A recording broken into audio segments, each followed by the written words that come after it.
विद्यार्थी मित्रांनो नमस्कार। आज आपला हे चौथं लेक्चर आहे। या चौथ्या लेक्चरमध्ये आज आपण आपला जो पहिला चॅप्टर आपण सुरू केलेला आहे पहिल्या युनिटमधला द लिव्हिंग वर्ल्ड या चॅप्टरचं आपण पुढचा भाग घेऊया 1.2 that is diversity in the living world. तर या पॉईंटवर आज आपल्याला पूर्ण डिस्कशन करायचं आहे। तर आता ज्याप्रमाणे टायटलमध्ये दिलेलं आहे डायव्हर्सिटी म्हणजे आपण मराठीमध्ये जर सांगितलं तर त्याचा अर्थ होतो विविधता, व्हरायटी। ठीक आहे। तर लिव्हिंग वर्ल्डमध्ये म्हणजे जे पूर्ण सजीवांचं जग आहे, सजीवांचे जे प्रकार आहेत ते किती प्रकार आहेत त्याला आपण त्याची डायव्हर्सिटी म्हणतो।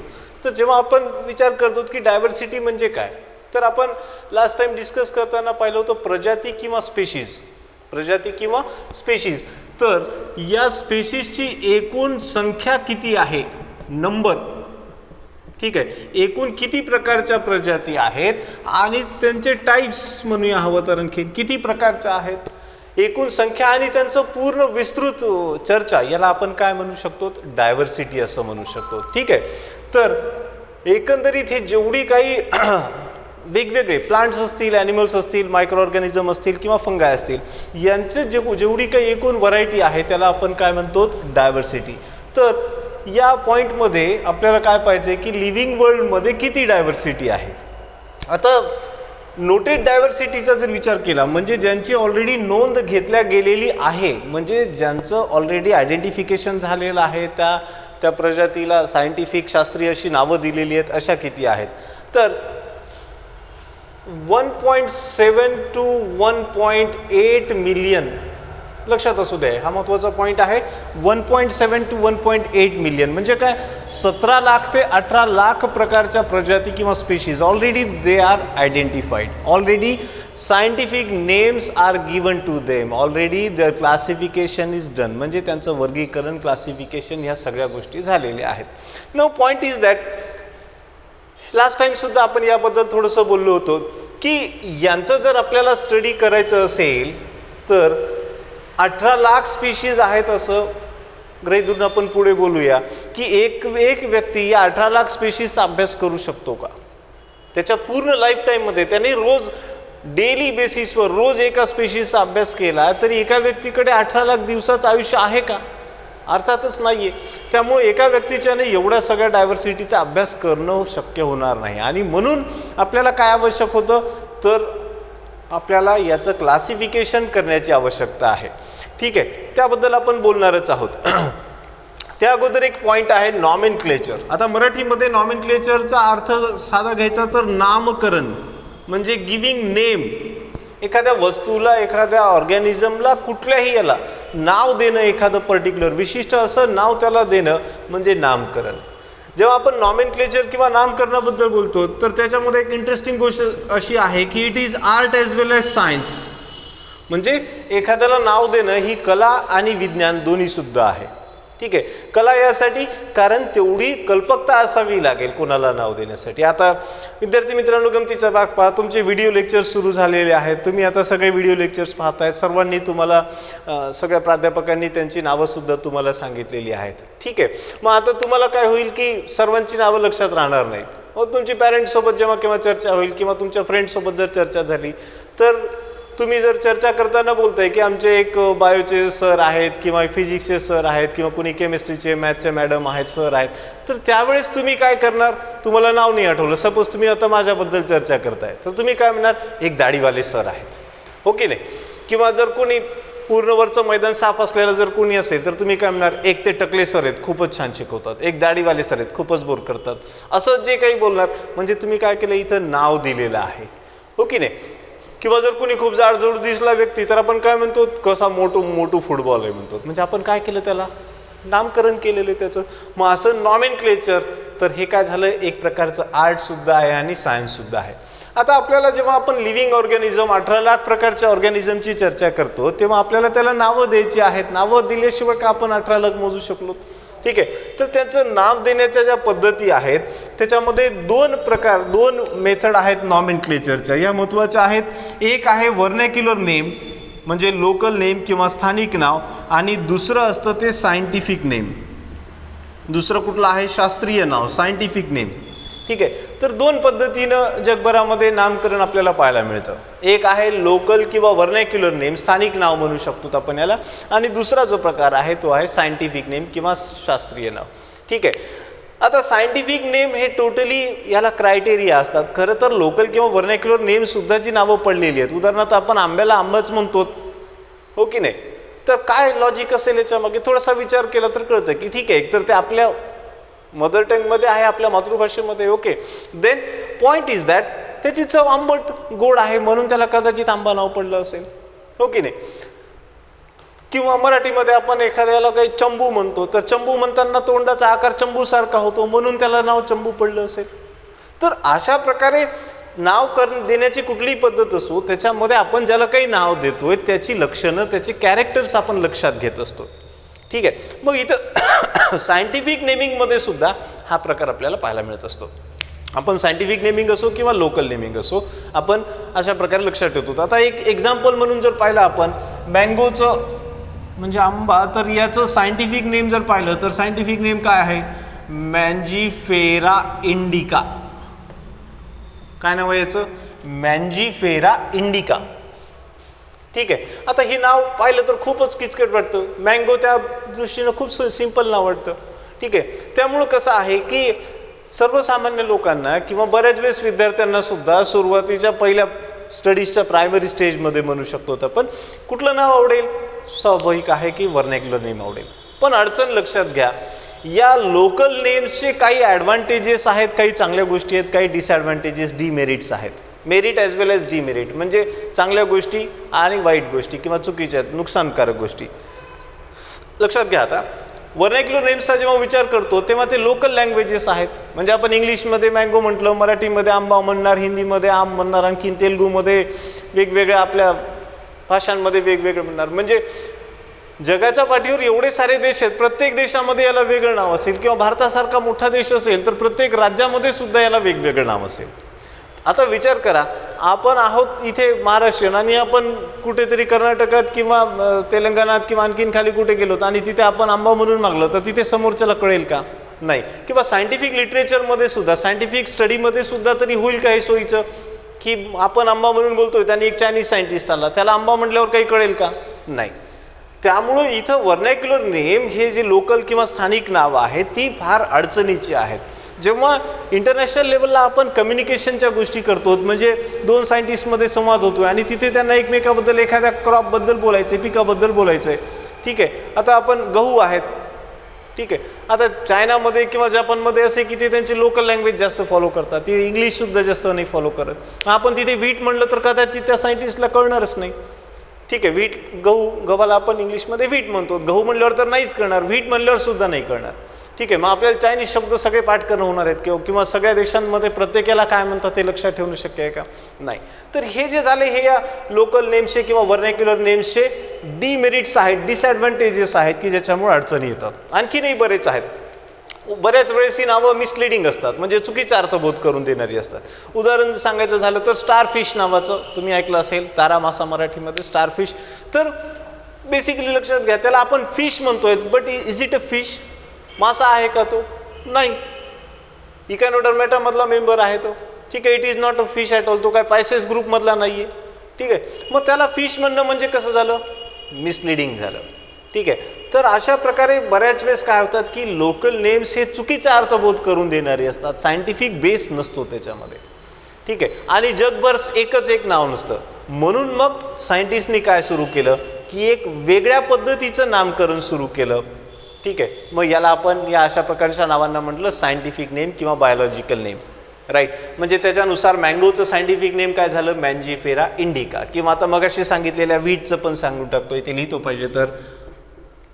व्हीटचं नाव काय आहे, ट्रिटिकम इस्टिवम. काय नाव आहे, ट्रिटिकम इस्टिवम, ठीक आहे.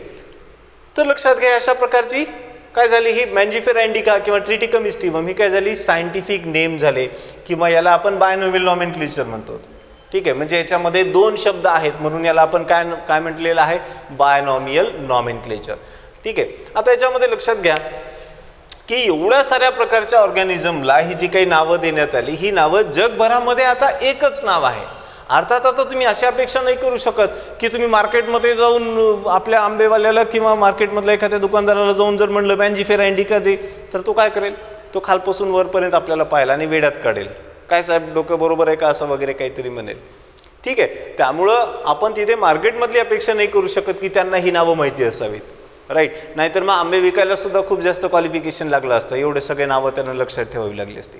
त्यामुळे तसं नाही म्हणता येणार की मार्केटमध्ये किंवा सर्वसामान्य ठिकाणी, पण जेव्हा अकॅडमिक शैक्षणिकदृष्ट्या किंवा आपण रिसर्चच्या दृष्टिकोनातून जेव्हा वेगवेगळ्या देशामध्ये सुद्धा जातो, तेव्हा तिथे आपल्याला हेच एक पर्टिक्युलर जे सायंटिफिक नेम आहे, बायनॉमियल नेम आहे, द्विशब्दी जे नावं आहेत, तीच नावं आपल्याला फॉलो करायची असतात. ठीक आहे, आणि त्याच्याबद्दल आता आपण डिस्कशन करणारच आहोत. तर याच्यामध्ये सुरुवातीच्या काळामध्ये जी नावं आली त्याच्यामध्ये म्हणजे व्हर्नॅक्युलर नेम्समधून एकदम डायरेक्ट आपण सायंटिफिक नेमवर आलो तसं नाही, सायंटिफिक नेमसुद्धा ठरत होते, बनत होते. तर असे ही नावं बनत असताना झालं काय की सुरुवातीला पॉलिनॉमियल नॉमेनक्लेचर आलं, म्हणजे असं नाव की ज्याच्यामध्ये 10-12 शब्द असायचे, पॉलिनॉमियल्स म्हणतात त्याला. पण ते खूप अवघड होतं, कारण 10-12 शब्द म्हणजे एखादा श्लोक पाठ केल्यासारखं झालं. ठीक आहे, त्यामुळे ते खूप अवघड होतं म्हणून त्याच्यामध्ये कार्लस लिनायस नावाचा एक सायंटिस्ट आला आणि त्यांनी काय केलं की नावामध्ये 2च शब्द असावेत असं सुचवलं, आणि अशा द्विशब्दी नाम पद्धतीला आपण काय म्हटलेलं आहे, बायनॉमियल नॉमेनक्लेचर. कोण आहे याचा जनक, ऑथर कोण आहे, it is Carolus Linnaeus. Carolus Linnaeus या सायंटिस्टनं काय केलेलं आहे, द्विशब्दी नाव सुचवलं की त्याच्यामध्ये 2च शब्द असणार. जसं इथे आपण आता 2 नावं लिहिले पहा, एक लिहिलं मँगोचं, दुसरं लिहिलं वीटचं. तर याच्या मँगोच्या नावामध्ये 2 शब्द आहेत, मँजीफेरा इंडिका. वीटच्या नावामध्ये 2 शब्द आहेत, ट्रिटिकम इस्टिमम. ठीक आहे, तर ही द्विनाम पद्धती कार्लस लिनायस नावाच्या सायंटिस्टने ही नावं सुचवलेली आहेत. तर या बायनॉमियल नॉमेनक्लेचरचे आता आपल्याला रूल्स, नियम म्हणजे कोणत्या नियमावर आधारित ही नावं बनवली जातात याबद्दल थोडक्यात आपल्याला माहिती घ्यायची. ठीक आहे, कार्लस लिनायसने त्याच्या सिस्टमा नेचरी सारख्या पुस्तकांमध्ये याचा उल्लेख केलेला आहे. ठीक आहे, आता आपण थोडक्यात माहिती घेऊया की या बायनॉमियल नॉमेनक्लेचरचे नियम काय आहेत की जी कार्लस लिनायसने मेथड बनवलेली होती. आपण म्हटलं 2 शब्द असतात, तर यातले 2 शब्द, एक पहिला शब्द याच्यामधला असतो जीनस आणि दुसरा शब्द असतो स्पेशीज. ठीक आहे, म्हणजे आपण आता मगाशी लिहिलेलं एक्झाम्पल लिहूया, मँजीफेरा इंडिका. मँजीफेरा इंडिका, तर हे मँजीफेरा काय झालं, जीनस. मँजीफेरा काय झालं, जीनस. इंडिका काय झालं, स्पेशीज. तर हे काय आहे, जीनस. हे काय आहे, स्पेशीज. आता हे जीनस आणि स्पेशीज, स्पेशीज तर कळतं तुम्हाला. जीनस म्हणजे काय, जीनस म्हणजे जवळपास सारखे लक्षण असलेल्या स्पेशीजचा समूह, ग्रुप ऑफ सिमिलर स्पेशीज असं म्हणू शकता तुम्ही. ठीक आहे, याच्याबद्दल आपण याच्या पुढच्या पॉईंटमध्ये चर्चा करणारच आहोत की जीनस काय, स्पेशीज काय. तर त्यास लक्षात घ्या की प्रत्येक सायंटिफिक नेममध्ये असे जे 2 शब्द आहेत, 2 वर्ड्स आहेत, किंवा याला एपिथेट्स असं पण शब्द वापरलेला आहे. एपिथेट म्हणजे सुद्धा शब्दच असा अर्थ घेऊ शकता तुम्ही. 2 parts. So 2 parts. First part it is genus name, second part it is species name. Okay, और स्पेसिफिक एपिथेट अशा प्रकारे म्हणलेले. तर याच्यामध्ये आता काही रूल्स आहेत, महत्त्वाचे हे रूल्स, काही नियम आहेत. हे नियम तुम्हाला लक्षात ठेवावे लागतील, कारण नीटमध्ये याच्यावर क्वेश्चन होऊ शकतो. चांगल्या दर्जाचे, क्वालिटीचे, अवघड असे ट्विस्टेड क्वेश्चन याच्यामध्ये केले जाऊ शकतात.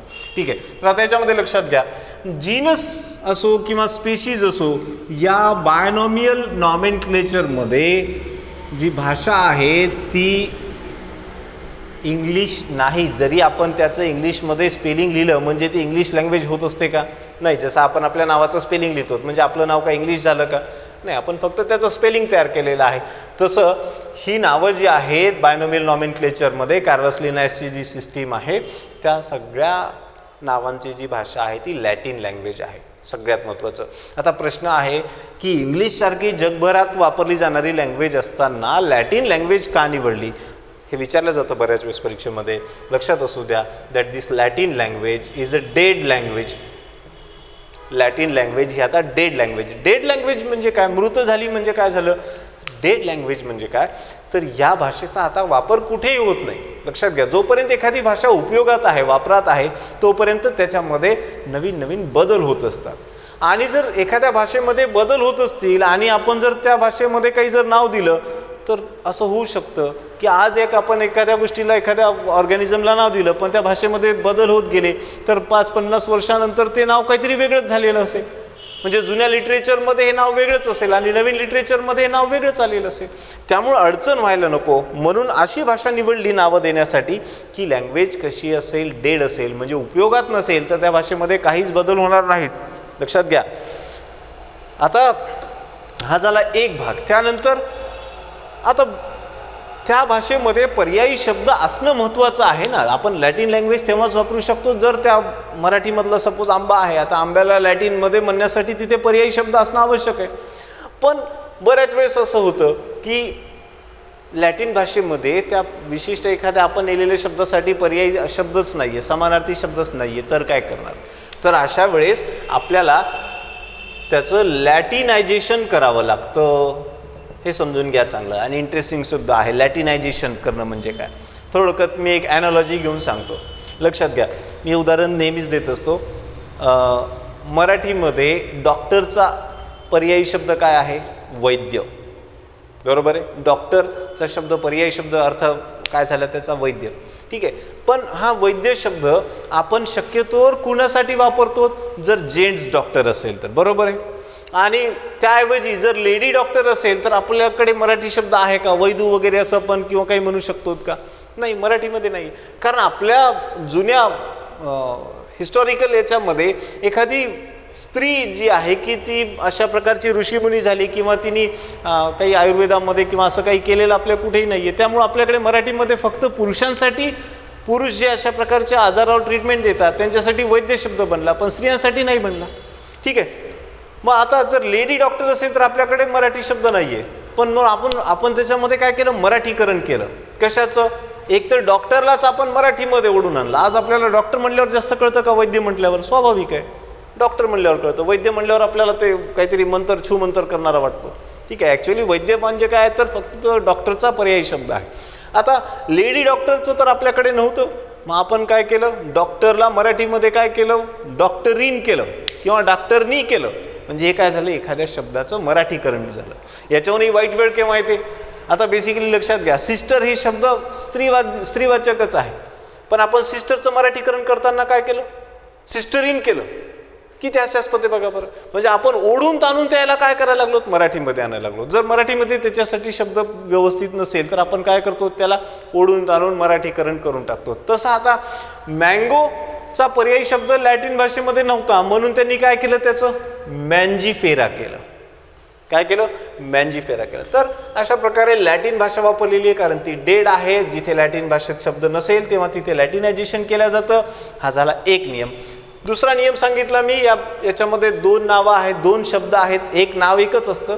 नाव युनिक आणि एकच असते. लक्षात घ्या. बायनॉमियल नॉमेनक्लेचरचा अर्थ असा नाही घ्यायचा की प्रत्येक ऑर्गॅनिझमला नावं दोन आहेत. नाही, नाव एक आहे पण नावामध्ये दोन शब्द आहेत.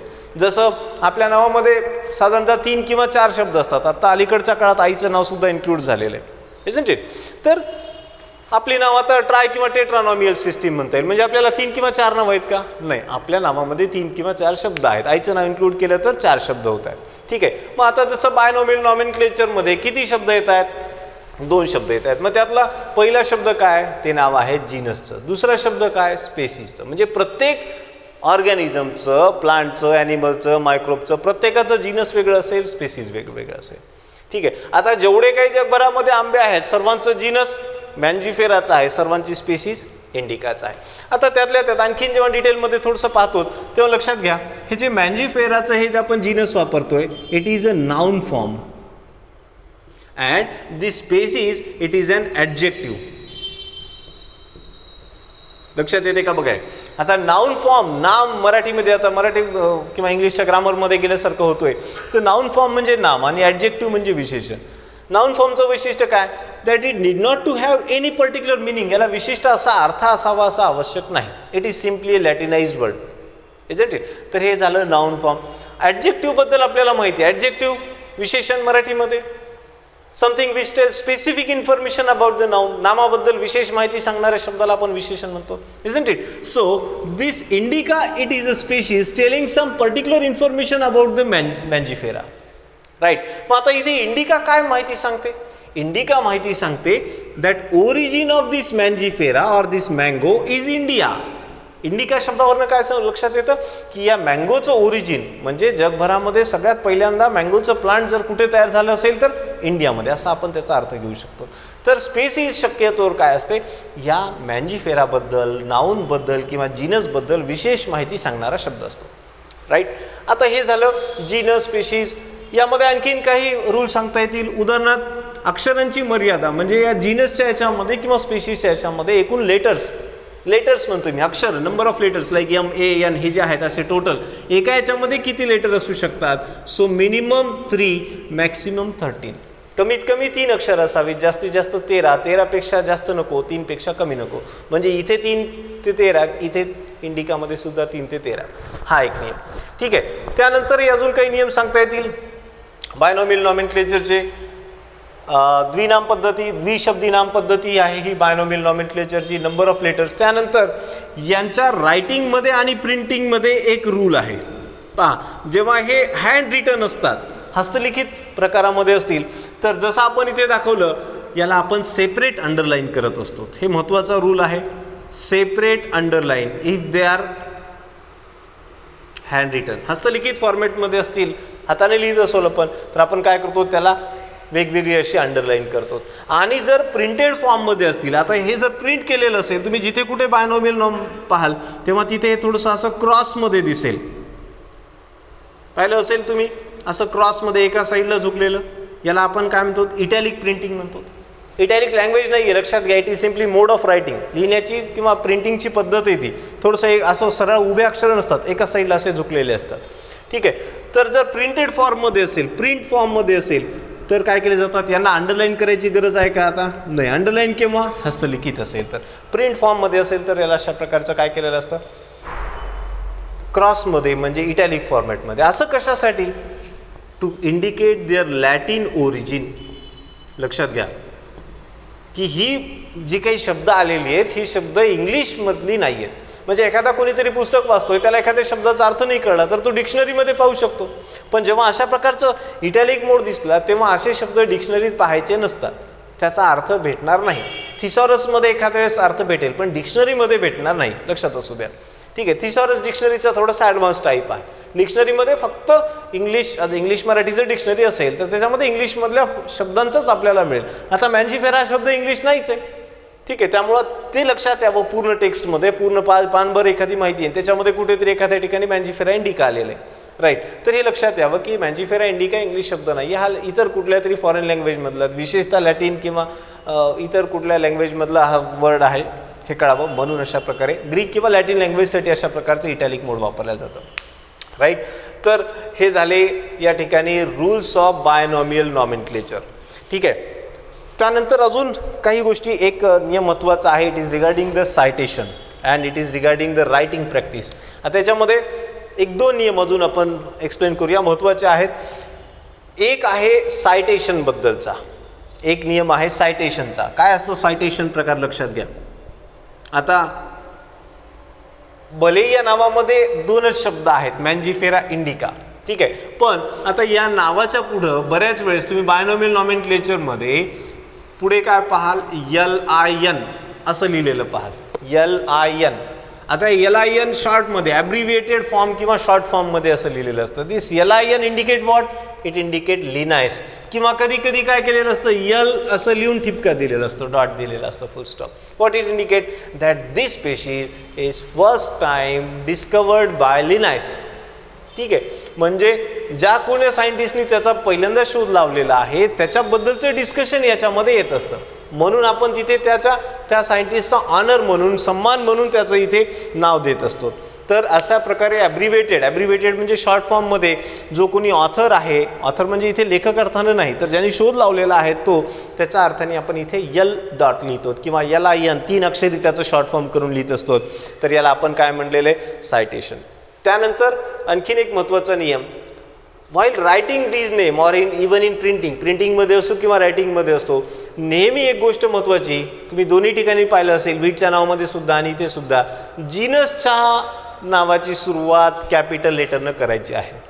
जसं आपण रेग्युलर लँग्वेजमध्ये सुद्धा नाऊन फॉर्म असेल तर त्याचं फर्स्ट लेटर कॅपिटल लिहितो की नाही, जस्ट लाईक दॅट. मग इथे सुद्धा आपण काय करतोय, यम कॅपिटल लिहिणार. किंवा मग अशी मी ट्रिटिकमिस्टिवम लिहिलं होतं, तिथे टी कॅपिटल लिहिलेलं होतं, राईट. त्यानंतर इंडिकामध्ये मात्र असं आपल्याला करायची गरज नाही, because it is simple adjective, साधं विशेषण आहे ते, राईट. तर अशा प्रकारचे एवढे होते हे रूल्स ऑफ बायनॉमियल नॉमेनक्लेचर.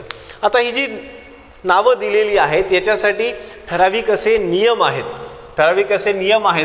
मग हे नियम आणि याचे जे काही प्रिन्सिपल्स वगैरे आहेत हे प्लांटसाठी ॲनिमलसाठी थोडे बहुत यांच्यामध्ये डिफरन्सेस आहेत.